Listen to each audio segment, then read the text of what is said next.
Welcome into Judd's Hockey Show from the X after the Penguins beat the Wild in a really fun, exciting overtime game. It's Zolgad, it's Declan Goff, and Dex, you know, the one thing about this 9-game homestand that's now wrapped up with the Wild going 7-1-1 is this, and it's been true of the entire month. The amount of games that we've seen, both in the conference and outside, that feel like playoff games. I mean, tonight was another one with the Wild coming back from, a 3-1 deficit, an intensity in the building, a sold-out crowd.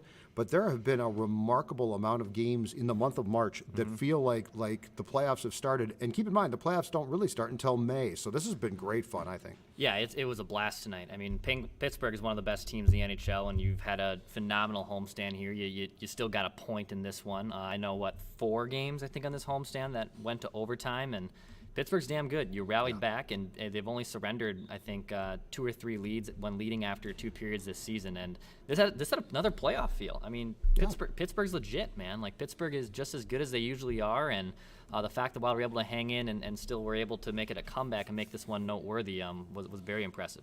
So we start this as the press conferences right now with players. It looks like Frederick Gaudreau is at the podium. Dean Evison has not talked yet, but I would imagine one storyline that we're going to get from this game, Dex, is the toll that this game took. We saw for the Penguins Malkin got hurt, came back, and eventually scored the OT winner. Zucker got hurt, unfortunately, and it looked bad. From the Wild perspective, John Merrill, I think, went down, the defenseman, in the first period, didn't come back, so I would expect that Goligoski, after being scratched for the last 3 games, will come back. And then, especially concerning late in the second period, I guess, or at some point in the second period, Matthew Boldy gets hurt. He doesn't play in the third. As you observed from the press box, the Wild bench was very depleted in that final period of play. But that's also the price to pay. And you brought this up on the Judd's Hockey Show we did a couple of days ago, and it remains true. I will be very curious to hear when the season is complete how many injuries Marcus Foligno is playing through. He, at one point in time, skated to the bench like there was no way he was going to come back. And, of course, being Foligno, he did come back. But that's the one thing is when you've had the amount of really entertaining playoff-type games that the Wild has played in March, and you're still basically a month from the playoffs starting, there is a physical toll to be paid here. And it will be interesting as we proceed in April to see if they do start to try and arrest guys or do something, because the toll is already being taken. And there's still time left. And then you start that treacherous run, which hopefully is a playoff run, which can last for a few months and is the ultimate grind. Yeah, I mean, and they have 2 insanely tough back-to-backs coming up this weekend, obviously, against Carolina and Washington. And, yeah, this is where, I mean, the Wild are potentially still obviously chasing a little bit. They could potentially have the home ice advantage in the first round. They should obviously be doing everything they can to secure their points to get that second spot in the Central, so you can potentially host that first round of a playoff series. But also you got to look at the long-term health of this team, and Foligno is the heart and soul in that backbone. But at the same time, you brought in Nick Delorier to kind of take off some of that heat from him. Now, when you're getting into now April, it's April Fool's tomorrow, so April 1st, but no one is necessarily healthy at this time of year when you get to, game 70 of an 82-game season, so no one is completely healthy. Everyone's got bumps and nicks, and they're definitely fighting it a little bit, but I think you also have to recognize that as you get closer here towards the end of the finish is you need to be as healthy as possible. And, I mean, yeah, the joke was, from Anson Carter, right? The Wild don't have enough depth. Well, the Wild have a great core, but if they lose one of those guys, one of their top 9 guys, they're in serious trouble come playoff time. So Foligno is great, and I love the energy and toughness he brings, but I think the Wild also have to be smart with him, and they don't want to get in a situation where they lose a core player before the regular season even wraps up. So things stay tight, too. With the point, it's an OT loss, but keep in mind the Wild still gets a point. The Wild now has 87 points. They're in second place in the Central Division by 4 points. The Blues, 83 points. Nashville is 1 point then in wild card spot number 1 behind the Blues. And so you are going to be trying to get points here. Like, you don't have the luxury of potentially going off the gas pedal. And keep in mind, if you finish in second place, that gives you home ice advantage against the third place team in your division. So that's going to remain quite important. Cam Talbot back in goal. Fleury didn't play against his his longtime and former team, the Penguins, tonight. Cam Talbot in goal. I thought he continued to play well. Third period, he made some great saves. He was awesome. OT, he made some great saves. Yeah. This is a case now where, and I don't know if it's a boost from the Fleury acquisition. It certainly started before that as well. He gets the loss in overtime tonight, but he continues to play really, really well. Yeah, he was phenomenal tonight. For the fact the fact that he continues to handle this very well, ever since Fleury got brought in here, I think has been damn impressive. And yeah, tonight he was great. He gave up a shot, obviously gave a goal on the first shot of the game. But after that, he seemed very dialed in. And, he's been 8-0 coming into this, and numbers were all very strong and very good. But at the same time, you kind of wonder, well, eventually regression is going to happen a little bit. And I even joked to you in the press box and said, when's the wheels going to come off? I kind of got a bad feeling tonight, right? Like Pittsburgh's Yeah, you were loaded. very negative tonight. I was a negative one. Judd's usually the negative one on this podcast. I didn't feel the negativity. No, you didn't. It was a fun game. I was. And I thought that Cam Talbot was great tonight. He held them in the entire game. If it wasn't for him, I think things would have went very differently. He had another strong performance. They'll rotate them again, obviously, in the back-to-back against Pittsburgh or against Washington and Carolina. Yep. But he, again, continues to play very, very well. Let's talk about the game of your guy tonight. This is one of the weirdest games. First of all, it was great fun.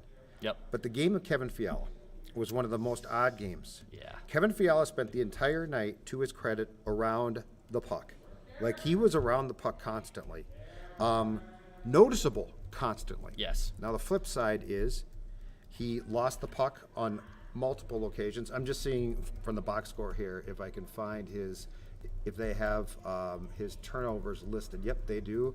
Giveaways, actually, he's credited with none. That's not correct. That's not correct.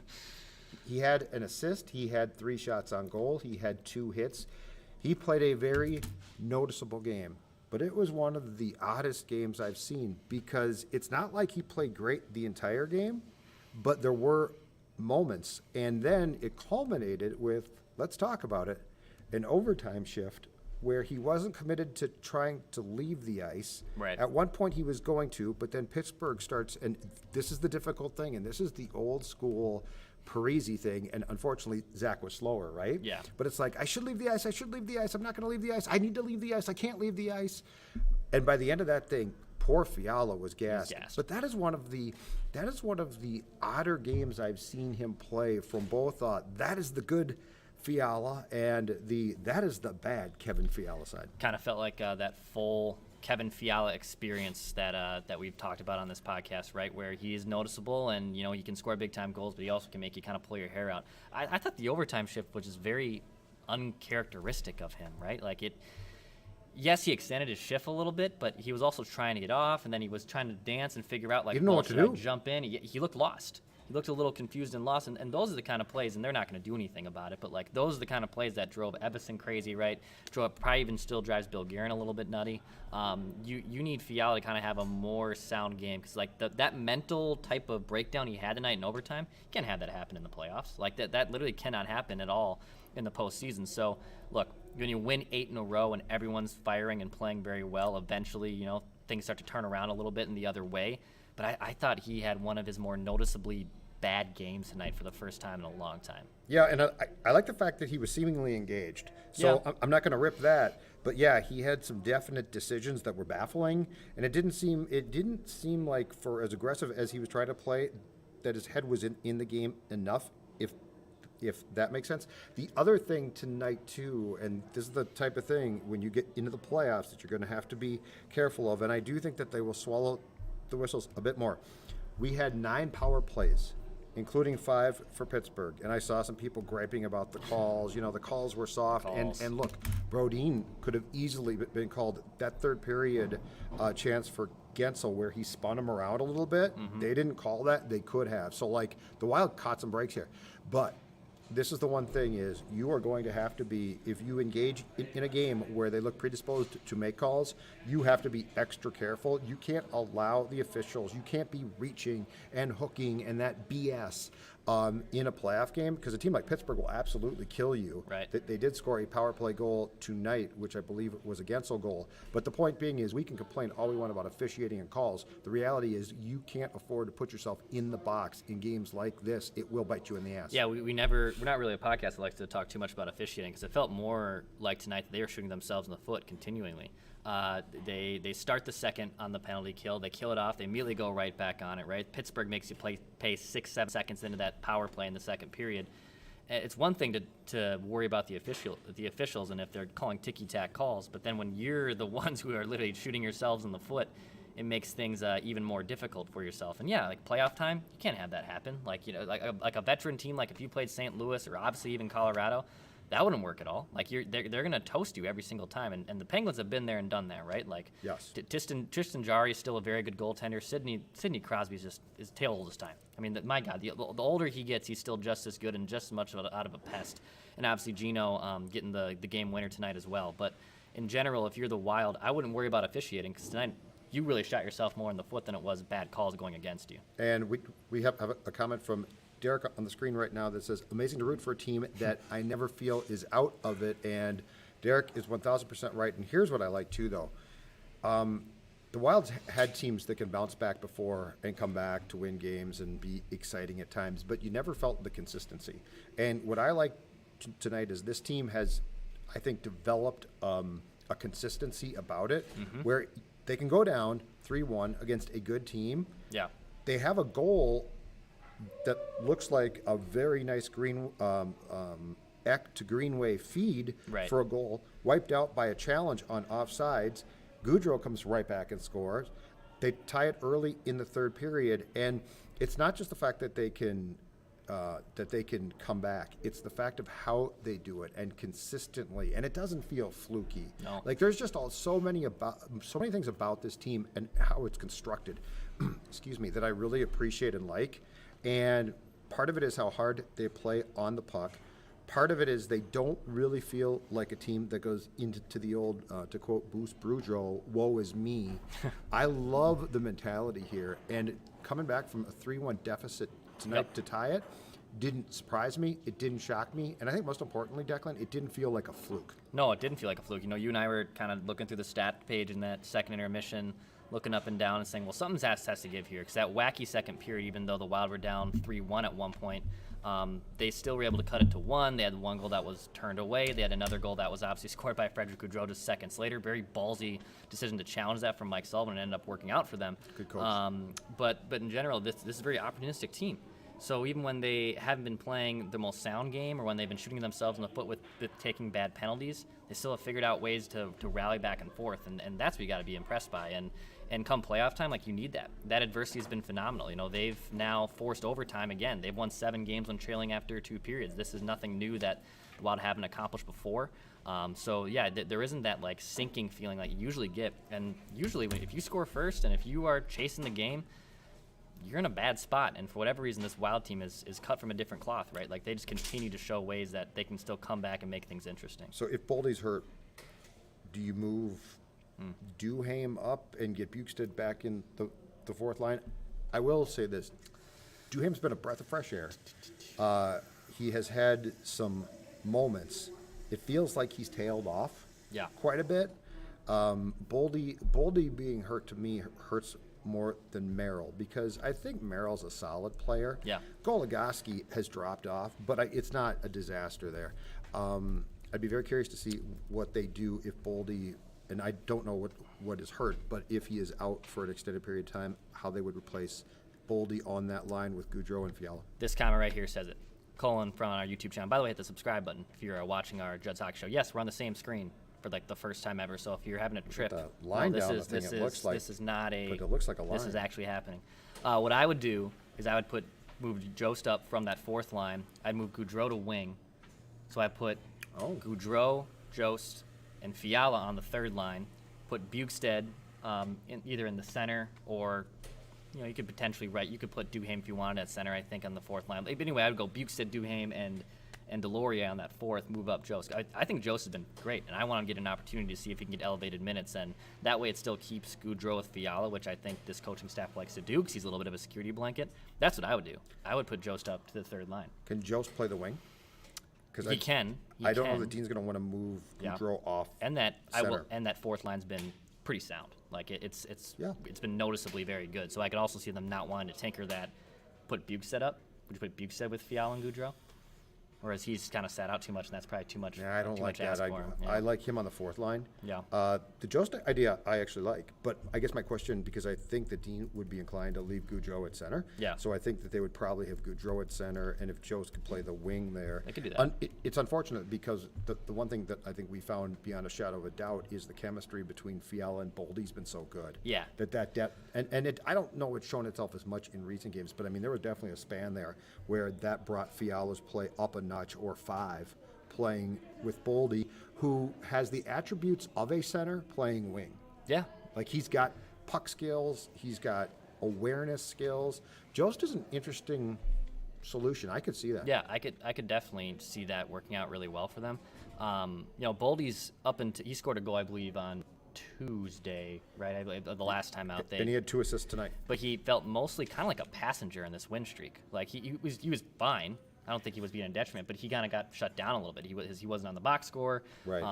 He just kind of felt like a passenger these last few games. And obviously, this injury could be detrimental just because, in general, since he got called up, he's kind of helped in a big awakening to Kevin Fiala's game. Yep. But I would say if the Boldy injury is serious, I would move Jost. And Jost can play some wing. I think he did some so in Colorado. And he was such a good player at North Dakota and obviously was a top 10 overall pick. So the kid's got skill and was buried in Colorado for a long time. And I think it'd be a good sign to see him get elevated minutes here in Minnesota. And in tonight's game, Boldy assisted on Dumba's goal that tied the score at 1, where Dumba finally shoveled the puck over the goal line in what was a very odd goal. And then he also had the second assist on Gaudreau's goal that came after the challenge overturned the offsides goal that was not. That was Gaudreau who took a pass from Fiala, which, by the way, was a great pass. Yeah. Boldy had passed the puck to Kevin. So, yeah, that's the one that would concern me a bit. Hopefully it's not serious. Right. Now, Boldy didn't come back, and I think he's a fairly tough cookie, so that does worry me. But, again, you're going to have to – that's the thing about this is as we get towards the playoffs, you are going to have guys go down and get hurt and be lost. And the question becomes – can you replace them? Do you have the depth? And it doesn't need to be a perfect player, but it needs to at least be a player that makes it seamless. And I will go back to my concern there is Fiala and Boldy, when they're going well, I don't think we've ever seen Kevin have chemistry with any player like that since he got here, because they've certainly tried him with Kirill, and you would think that there would be a chemistry there, and they're 1,000%, and I don't know why, is not. No, I wouldn't either, and I feel like it'd be internal, right? Like I see some people in our YouTube comments say, well, call up Adam Beckman, who had a nice little training camp there, and I believe is still putting up solid numbers in Iowa. At this point, I think they'd call. Yeah, and I think the pecking order, right, if they were to call someone up, is someone they're familiar with, and Beckman had a great showing, but I don't think they're going to pluck like even Rossi, right? Like pending a significant injury to probably a center. Rossi's not going to most likely touch this roster either come playoff time. No, I agree with that. And honestly, he probably shouldn't. Yeah. So I think it would come internal, and then, it's just kind of what they want to do there. But if they, as we talked about from the beginning part of this show, kind of with the Foligno side, I mean, if they lose someone to their core top 9 here, I mean, they're in serious trouble. Like they literally cannot, the cohesiveness of all 3 of these lines, because you and I have talked about how Dean doesn't like to shuffle things, which is rare. It's remarkable. Even when the team is kind of chasing the game a little bit, he still tonight at no point really changed those lines around. So you need everyone to stay healthy. So hopefully we'll see what happens maybe and get a little update on Boldy maybe by tomorrow. But in general, can't really afford an injury to him right now. Is that Hepcat says that this team's in good shape right now, fixing to peak for the playoffs. I agree with that, but that's what makes this next month intriguing is you want second place, you want home ice, but yet, to your point from the show a couple days ago, you'd really like to rest guys, but you probably can't afford to. And if you go to Marcus Foligno and say, hey, dude, can you, we think that we should sit you for 2 games, I think Marcus Foligno is going to tell Dean to take a flying leap. So a little update here.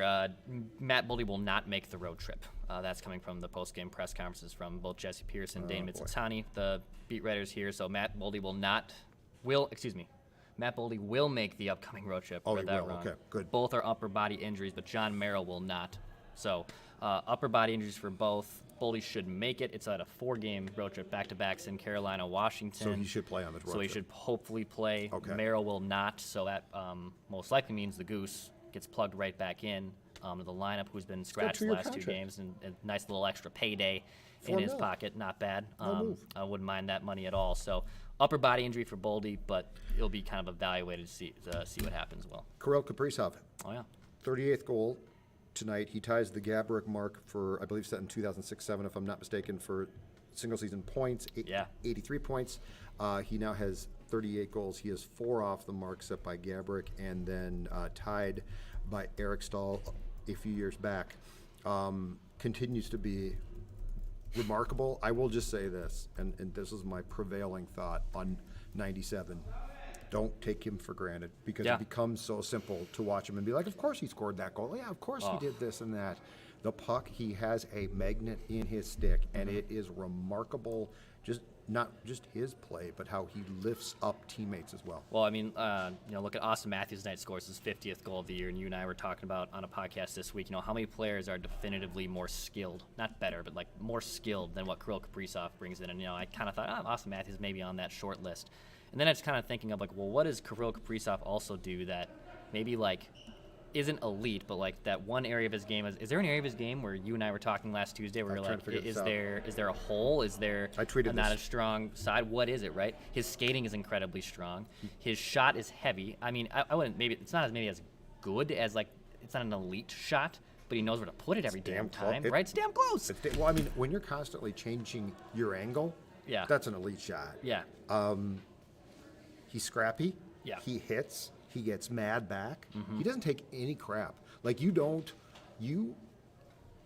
I cannot wait to see the playoffs. Yeah. Because I feel like he got a really good taste of things in the first round against the Golden Knights last spring. This guy is not fixing to put up with your BS garbage. So, like, I am curious. I think he's going to be a different player. Yeah. I really do. Like, I don't think that we're going to get into a long span of, oh no, the playoffs are here, Kirill's going to disappear. I think that this spring, that guy is going to bring it, and it's going to be great fun. Yeah, I think also the fact that guys like Fiala and Boldy have emerged. Zuccarello's having a career season. Ryan Hartman's knocking the door at 30 goals.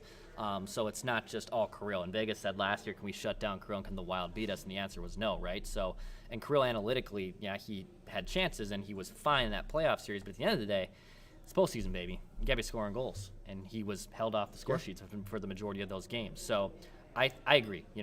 Is the focus going to be on him when the playoffs comes? Of course it is. It's still going to be the same focus, but now that he kind of had that first little taste, he's now played in almost 100 games in his NHL career. That he'll most likely be able to still kind of break that seal and still be that dynamic player we see all the time. Those top 2 lines have to score, and that Yeah, they have to. And in my opinion, that's the Kirill, Hartman, Zuccarello line. Yeah. Fiala's line.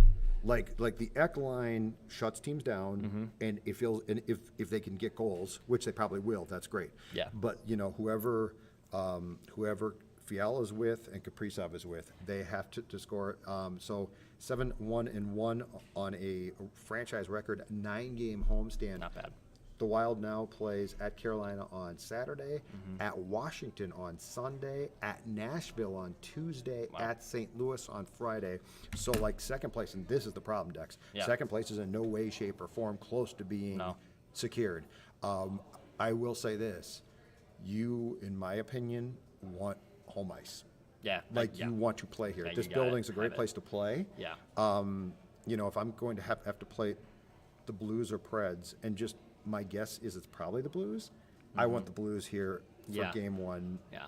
At least I'd prefer that. Yeah, So, Nashville, that'd be the more ideal matchup. Nashville's having a good year. It's not to discredit them. I don't want to sleep on them. You don't want to their goaltending is good, underestimate and them. Roman Yost is so good. But in general, yes, you need to get home ice advantage, at least through that first round series. The Wild have been so good here on home ice, so you absolutely need that. Hey, by the way, when Judd and I are at the Xcel Energy Center or we're at home, or wherever we are enjoying a surly beverage or whatever we're doing, we have a pair of Chill Boys on, which are the most comfortable underwear on the planet. And as much as we would love to show everyone that, we're not going to do that here in this cafeteria press room. I think there's some people in here it'd too. be untoward. Yeah, not a good idea. But it's a Minnesota-based company. Check them out, chillboys.com. Very comfortable. Very comfortable. Very comfortable. Long underwear, bamboo. It's great. All right, we are done. Appreciate all of you who have watched Judd's Hockey Show live post-game. Wild loses to the Penguins tonight on a Geno Malkin goal, but still a fun game. We will be back, I'm sure, very, very soon. Don't forget, drink your Surly, wear your Chill Boys, all of the other good stuff that we endorse. We always appreciate when you buy it or at least consider the purchase. We will talk to you soon.